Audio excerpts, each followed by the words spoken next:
Bismillahirrahmanirrahim. Assalamualaikum warahmatullahi wabarakatuh. Halo anak-anak, jumpa kembali bersama Bapak pada mata pelajaran PAI. Hari ini kita akan belajar di pelajaran 4, yaitu tentang bersih itu sehat ya. Dan pada submateri kali ini kita akan membahas arti bersih dan sehat. Seperti apa videonya? Mari kita saksikan video berikut ini. Bismillahirrahmanirrahim. Assalamualaikum warahmatullahi wabarakatuh. Anak-anakku yang soleh dan soleha, berjumpa kembali di channel Guru Cerdas. Hari ini kita akan belajar pelajaran 4, materinya yaitu bersih itu sehat. Adapun submaterinya adalah mengenal arti bersih dan sehat. Ini judulnya subtema ya, subtemanya itu mengenal arti bersih dan sehat. Yang pertama, bersih itu artinya bebas dari kotoran. Nah, kita harus membedakan dari suci. Kalau suci artinya bebas dari hadas dan najis. Nah, contohnya di sini ada orang yang sedang mandi ya, ada anak yang sedang mandi. Nah, sekarang kita belajar tentang hadas dulu. Hadas adalah keadaan kita sebelum bersuci. Misalnya belum berwudu atau belum mandi besar. Kita sudah pipis, belum berwudu, atau kita sudah BAB tapi belum berwudu. Nah, itu kita namakan dengan hadas. Nah, sedangkan najis adalah kotoran yang menghalangi seseorang untuk beribadah. Misalnya darah, nanah, air pipis, kotoran binatang, dan sebagainya. Tapi tidak semua kotoran itu adalah najis. Contohnya misalkan kamu bermain cat, nah tangan kamu belepotan kena cat, nah itu bukan najis sebetulnya. Atau kamu bermain tanah, nah itu bukan najis sebetulnya, tapi akan menjadi najis kalau di tanah tersebut itu tercampur dengan kotoran binatang. Paham ya?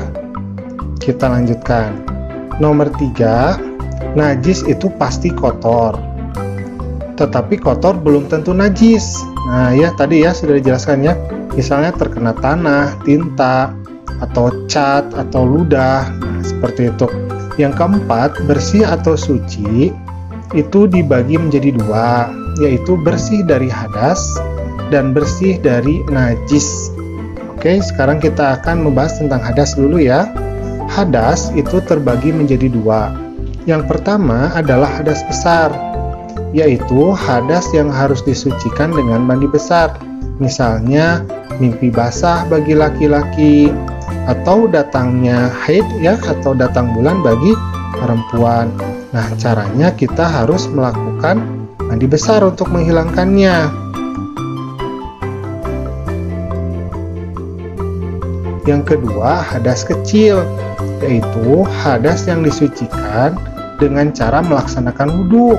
Misalnya pipis, buang air besar, kentut, dan semua hal yang membatalkan wudhu.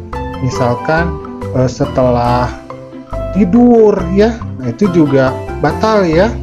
Jadi itu berhadas kecil. Nah, ini contohnya ya, anak sedang berwudhu ya. Nah, sekarang keadaan yang harus dipenuhi sebelum melaksanakan ibadah. Yang pertama, tubuh itu atau badan harus bebas dari hadas dan najis.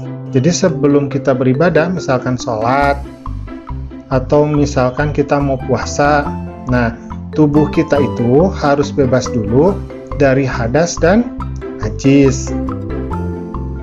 Kemudian yang nomor 2, pakaian dan alat sholat juga harus bebas dari najis. Karena itu, kalau misalkan pakaian kita terkena najis, itu harus kita bersihkan. Yang ketiga, tempat juga harus bebas dari najis. Misalkan di masjid itu, kadang-kalanya misalkan ada kotoran, bisa kotoran cicak atau kotoran tikus. Nah, itu harus kita bersihkan dulu. atau misalkan menempel di sajadah juga itu harus kita bersihkan dulu. Nah, sekarang kita akan belajar tentang anggota-anggota tubuh yang harus kita bersihkan. Yang pertama, badan harus dibersihkan dengan mandi teratur. Minimal itu 2 kali sehari, ya. Kemudian yang nomor 2, kuku yang panjang. Nah, ini juga harus dipotong. Kenapa? Karena apabila kamu memegang benda yang kotor, misalkan semisal tanah, nah bisa jadi tanah itu menempel di sela-sela kuku kamu. Nah, itu bisa termakan oleh kita dan itu bisa berbahaya bagi kita, bisa menyebabkan penyakit, ya. Yang ketiga, menyikat gigi secara teratur. Jadi setelah makan pagi dan sebelum tidur. Cara menyikat gigi yang benar itu dari atas ke bawah, ya, bukan menyamping. Yang keempat, biasakan selalu mencuci tangan.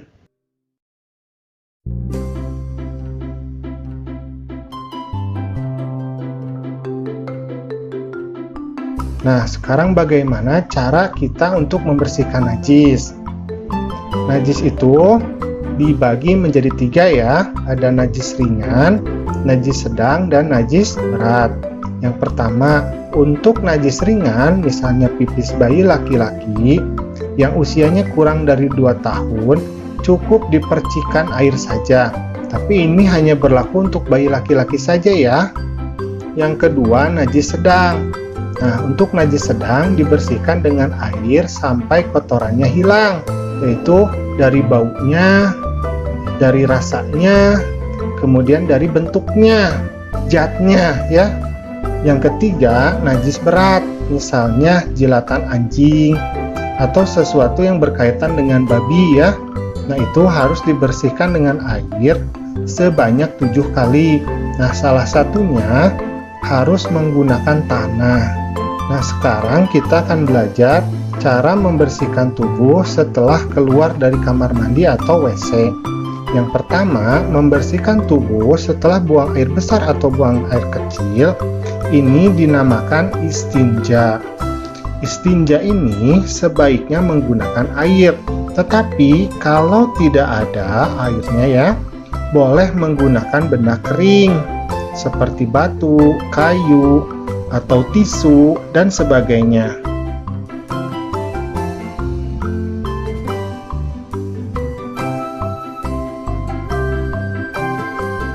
Yang ketiga, sebelum masuk dan keluar kamar mandi, biasakan untuk membaca doa. Kalau masuk kamar mandi, ada yang tahu nggak doanya? Kita sama-sama, ya. Bismillahirrahmanirrahim. Allahumma inni a'udzubika minal khubuthi wal khoba'is. Nah, itu doa masuknya, ya. Kalau doa keluarnya, alhamdulillahilladzi adhaba anil adza wa afani. Nah, itu, ya. Alhamdulillah, pembelajaran kita hari ini sudah selesai.